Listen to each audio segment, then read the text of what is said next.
I was in a corporate boardroom, the contract for $1 billion deal glowing on the projector, when my phone buzzed. The hospital's number. My chest tightened. I answered in a whisper, expecting something small, something manageable. Instead, the nurse's voice cut through like glass. Your daughter is in critical condition. The world blurred. My pen slipped from my fingers, clattering on the polished mahogany table. Executives stared, confused. I barely heard them. Then came the part that hollowed me out completely. Your stepsister did this. And the detective won't act.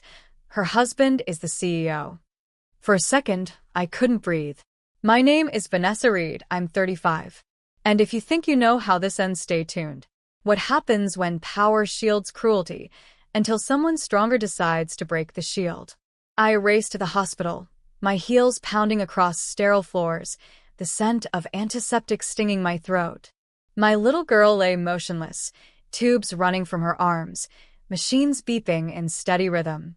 My hand shook as I touched her skin, cold and fragile. The nurse leaned closer, her eyes wet. Your stepsister came in furious. Security cameras caught part of it, but the detective said his hands are tied. Her husband runs the company that funds his department.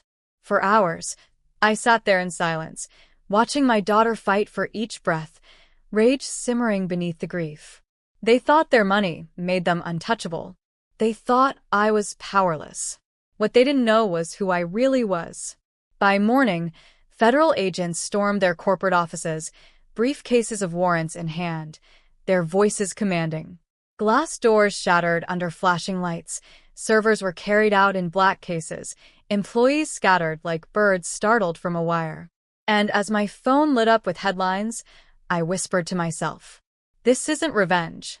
This is justice. The hospital's walls pressed in around me that night, humming with the quiet cruelty of waiting rooms. My daughter's tiny hand rested in mine, pale against my skin, machines breathing for her when she couldn't. Every beep, every flicker of light carved fury deeper into my chest. But beneath the grief, my mind sharpened. My stepsister thought she could hide behind her husband's empire. She thought a badge in his pocket meant immunity. They had no idea who they were dealing with. By dawn, the news broke like wildfire. Federal agents raided CEOs' offices. Reporters swarmed the glass tower downtown, cameras capturing agents wheeling out files and servers. Anchors speculated about fraud, offshore accounts, political bribes. While the world gasped, my phone buzzed with messages from numbers I hadn't seen in years. Is this your doing? Vanessa, what happened? I didn't answer. Because this wasn't about them. This was about my daughter, lying in that hospital bed because cruelty had been allowed to grow roots under the protection of money. At noon, the detective who had dismissed the case the day before showed up at the hospital, his face pale, his voice trembling. Mrs. Reed, we're reopening the investigation. Things have changed. Changed. As if it was luck. As if it wasn't me. I looked him dead in the eyes. You ignored her blood yesterday. Don't pretend today is justice. This is cleanup.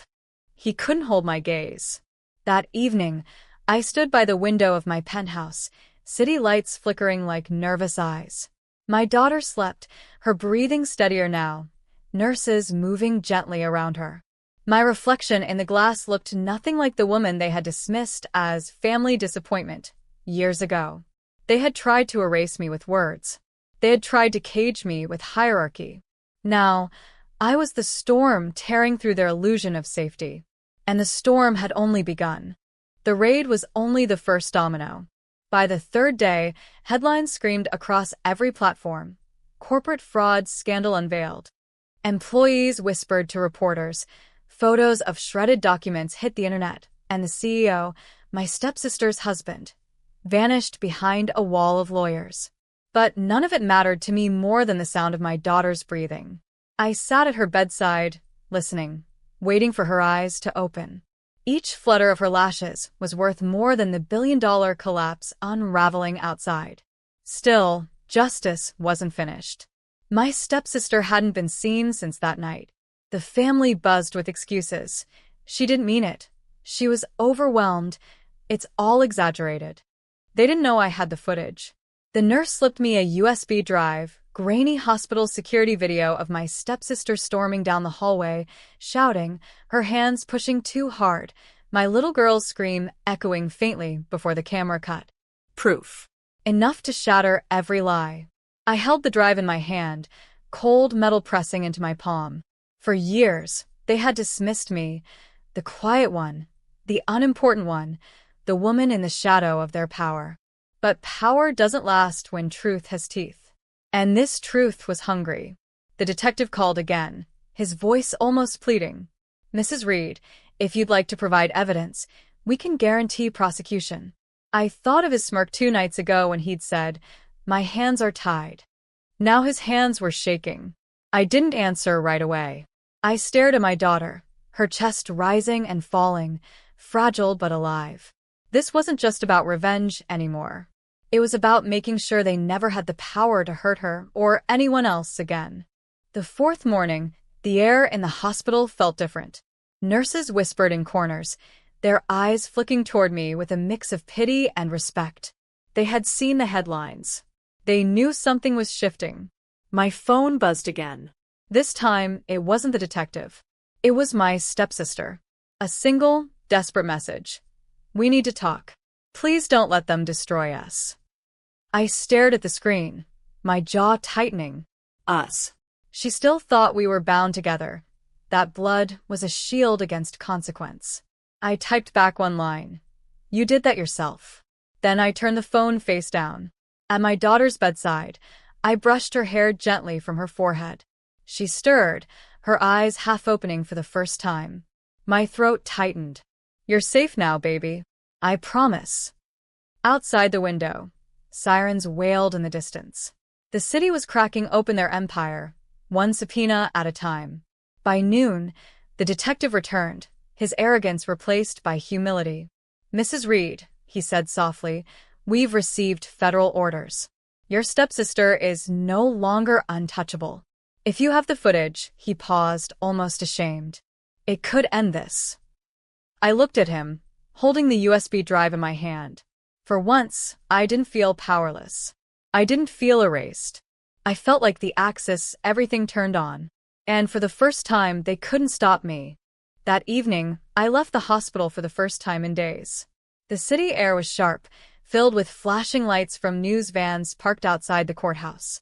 Reporters swarmed, chasing anyone connected to the scandal. I walked straight through them, the USB drive tucked safely in my purse. For years, I had been silent in family gatherings, ignored in boardrooms, dismissed as the less important Reed. Tonight, every camera lens turned toward me. Ms. Reed, do you have evidence? Are the rumors true? Did the CEO's wife attack your daughter? Their questions collided like thunder, but I didn't flinch. My heels clicked across the pavement with a rhythm of certainty. I wasn't here to perform. I was here to deliver. Inside the federal building, an agent met me at the door. We've been expecting you. His voice was calm, professional, but I caught the flicker of relief in his eyes. They had been chasing whispers. I was carrying proof. I placed the USB on the table, the small device heavier than any gold. This, I said, is the truth they tried to bury. He nodded, sliding it across to a technician. Within minutes, the footage lit up the monitor. Gasps filled the room. The shove, the scream, the fall. The undeniable moment my daughter's life had been jeopardized by someone who thought wealth was immunity. The agent looked at me, his voice steady. This is enough. I exhaled slowly, the weight in my chest easing for the first time. For years, they thought my silence was weakness. Tonight, it became the weapon that would undo them. The footage spread like wildfire. By the next morning, every major network replayed it on loop. My stepsister storming down the hospital corridor, my daughter's small frame colliding with the floor. The headlines were merciless. CEO's wife under federal investigation. My phone buzzed nonstop. Lawyers, reporters, distant relatives. Everyone wanted a piece of the story. I ignored them all. Instead, I sat at my daughter's bedside, holding her hand as she stirred awake again. Her eyes fluttered, her lips forming a weak smile. Mom, I swallowed hard, blinking back tears. I'm right here, baby. Always. For the first time since that call in the boardroom, I felt like I could breathe. Meanwhile, the family scrambled. Dad left a voicemail dripping with desperation. Vanessa, you can't let them arrest your sister. Think of the family name. The family name. That name had been used to silence me, to chain me, to keep me in line. Now it was nothing but a badge of shame. That evening, federal agents swarmed their estate. Neighbors filmed as my stepsister was escorted into a black car, her once perfect hair disheveled, her face pale. The CEO, her husband, stood helpless, drowning under the weight of financial crimes that no amount of influence could erase. I watched it all unfold from the hospital room, the news playing muted on the small television in the corner.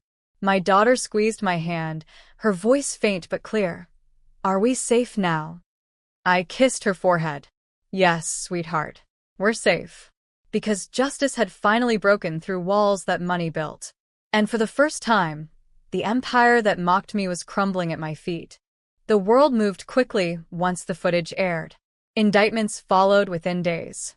The CEO's face plastered every news outlet, headlines circling fraud, bribery, obstruction of justice. My stepsister's name, once spoken with pride at charity galas, now hissed through the press like poison. But for me, time slowed. My daughter's recovery became my world. Every day she grew stronger, sitting up, eating small bites, whispering questions about when we'd go home. I answered gently, holding her hand as though it tethered me to the earth. Still, messages slipped through the cracks. Cousins begged me to show mercy. An uncle emailed, urging me to think of the family's legacy. Even my father tried again. Vanessa, this could ruin us for good. Drop it while you can. Drop it. As if justice were a game of cards I could fold out of pity. I looked at my reflection in the hospital's window one night. Tired eyes, but steady. Stronger than the girl they used to overlook at holidays. Stronger than the woman dismissed in business meetings. Stronger than the daughter they labeled a disappointment. I whispered to myself, "You wanted me invisible, but now you can't escape the sight of me." And it was true. Reporters stopped asking about them and started asking about me. Who was Vanessa Reed? How did she stand so firm against a corporate empire? What did it mean to lead a billion-dollar deal one day and bring down corruption the next? The irony was sharp. The very family that had spent years silencing me had handed me a louder voice than I'd ever dreamed of. And I intended to use it, not for revenge. For closure. The boardroom gleamed with glass walls and sharp suits. I stood at the head of the table, pen in hand, finalizing a billion-dollar deal that would secure my company's future. The room buzzed with anticipation until my phone vibrated. The hospital's number. I hesitated, then answered. A nurse's voice, steady but urgent. Your daughter is in critical condition. My hand froze, the pen slipping from my grasp. Executives stared as the words tore through me. I whispered, "What happened?" The nurse's next sentence felt like ice in my veins. Your stepsister did this, and the detective won't act. Her husband is the CEO. For a moment, the air left the room. The deal, the contracts, the $1 billion, all meaningless. My daughter. My only child. Hurt. My name is Vanessa Reed, I'm 35. And if you think you know how this ends, stay tuned. What happens when cruelty hides behind power and discovers power can be broken? I rushed from the boardroom, heart pounding, heels striking marble. At the hospital, fluorescent lights buzzed overhead. My little girl lay still, machines keeping time in shallow beeps. I held her hand, cold and fragile, rage pressing against my ribs. They thought money was a shield. They thought influence would protect them. They didn't know who I was. By dawn, federal agents stormed their offices. Doors shattered. Servers seized. Headlines erupted. And my whisper turned into a vow. This isn't revenge. This is justice.